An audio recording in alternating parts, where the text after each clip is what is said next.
back to Exploring the Vines. I'm Randy Aspinall. And hi, I'm Mike Benoit. Randy, thank you again for inviting me up here to Placer County. We're going to be visiting the Secret Ravine Vineyards. Secret Ravine Vineyards is in the town of Loomis. Loomis, Rockland, Roseville, Lincoln, all kind of together. Primarily bedroom community, but right here in the middle of Loomis, we also have a beautiful winery that we're going to visit today. Welcome back to Exploring the Vines. We're here with Vicky and Ron at Secret Ravine Winery. So we have a couple questions for you guys. So what actually brought you here to open up a vineyard? What was the background on that? A very profound choice for retirement. Right, and was it a mutual agreement with this, or was it just yours on your? She fought it all the way. That's usually the case. Vicky, what inspired you to support Ron with this endeavor? Why?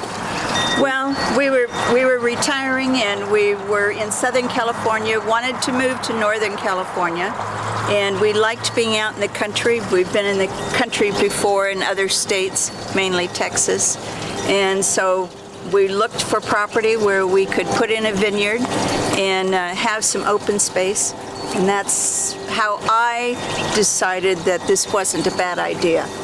So for how many years have you guys been here? We've been here 16 years. 16 years. And it's a beautiful, beautiful piece of property, I've got to say. Well, we're here in the wine tasting room, and this is something that we remodeled about 2 years ago. Prior to that, it was cinder block. It was very industrial, and it was only about this third of an area over here. But through a lot of work between Ron and his grandson Chris, they were able to get it all done.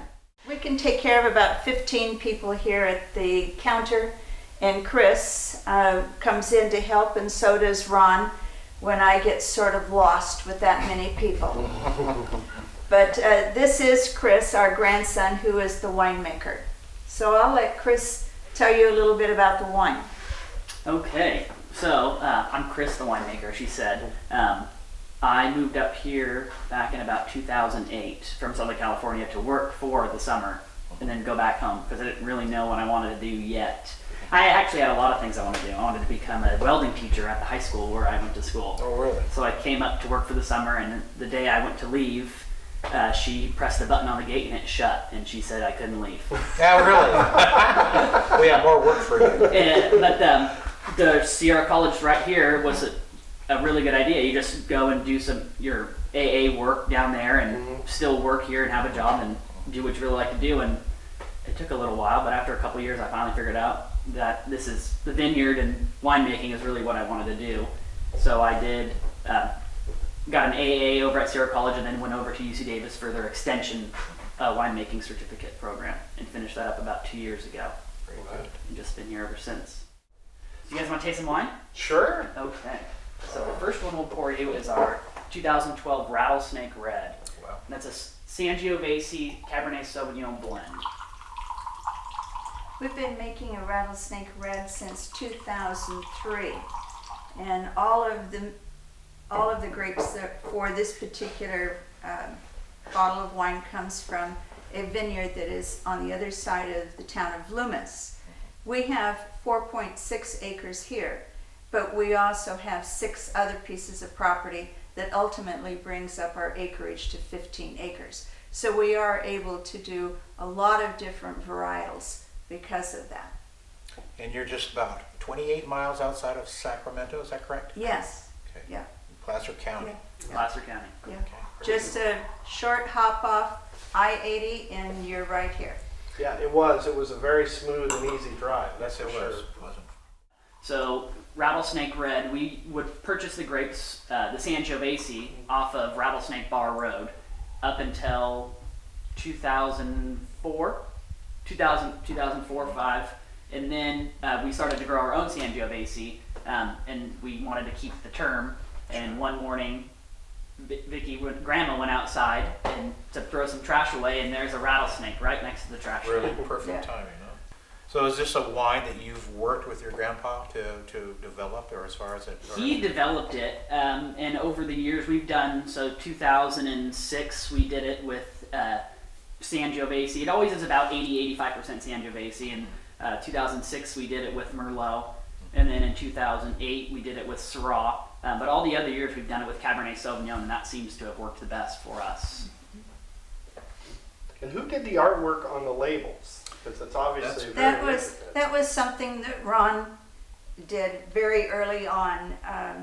I mean, we didn't even have the plants in the ground. I believe he had already started on the label.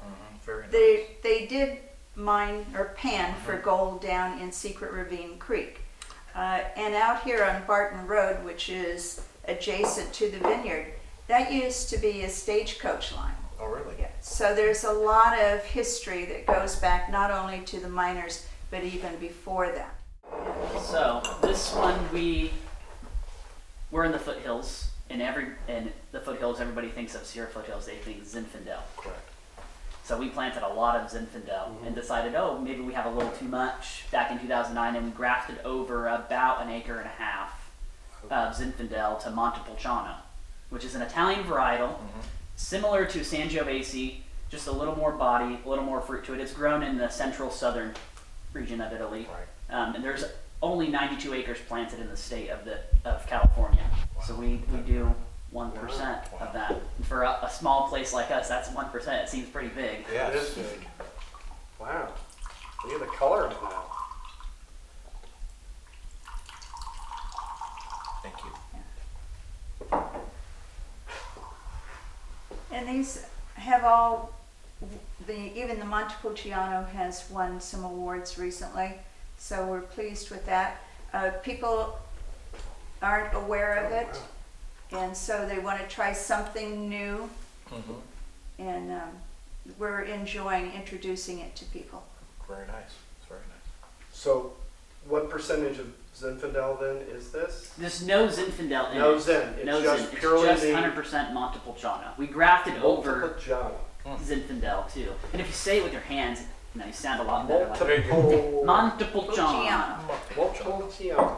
Is it Giano or Montepulciano? Well, after a couple glasses of wine, it really won't matter. But yes, we'll get it down. I have never heard of that I haven't variety either. before. No.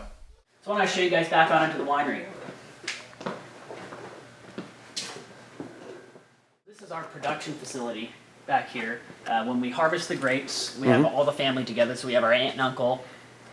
They're Ron and Vicky's daughter and son-in-law live over in Penryn. And then their two sons, Andrew and Scotty, come over and we all get together and help during harvest. We'll pick the grapes in the morning, bring them back here, destem them, and then we'll put them into 1-ton fermenters when we roll them around the back with a pallet jack. Those doors back there swing open, and we'll bring our 1-ton fermenters in here, and we can fit 18 fermenters at a time. Is our lab. And this is where all the magic happens. This is where we do all of our testing. Everything gets weighed out during fermentation, all the yeast and everything. We do almost all of our testing in-house. There's only very few things that we send out for right before we go to bottle. So we'll go ahead and walk down to our barrel room so you guys can see what's down there. We're inside the barrel room now, and Ron, why don't you tell us a little bit about this place, when was it built, that sort of thing? Okay, this was actually a open bay shop building connected to the building on the other side. It was all one building, and we converted it into barrel storage in 2006. How many different type of oak barrels do you have actually in this room right here? In this room, we have two different types. So we'll have French oak and we'll have some American oak. The American oak barrels are right over there. And what we'll do in here is we parcel it. So this whole side of the room is our 2014 vintage. And we'll do about 50 barrels a year from each vintage. And then this side of the room is our 2013. So our goal is to be able to bottle all the 2013 this year, and so we'll put the 2015 varietals all right here, and then we'll just pull from this stack of 2014, so we don't get things intermingled and it just gets to become a pain after a while. Do you blend? Is there any blending as far as years are concerned, or do you try and keep them all the We same? keep all of the years separate. Okay. All right. Are you happy with the size of your vineyards and the size of your operations? You'd like to keep it the size it, or do you have any wants to expand and stuff, or are you just happy right where it's at? The quick answer is no, we're not going to put more vineyard in and make more wine until the marketing department assures us that we can sell it. And is Vicky the marketing department? Yes. That's what I thought. CEO and I see, marketing. you're right, that's it. The queen, that's right. Yeah, that's right. No, very good, very good.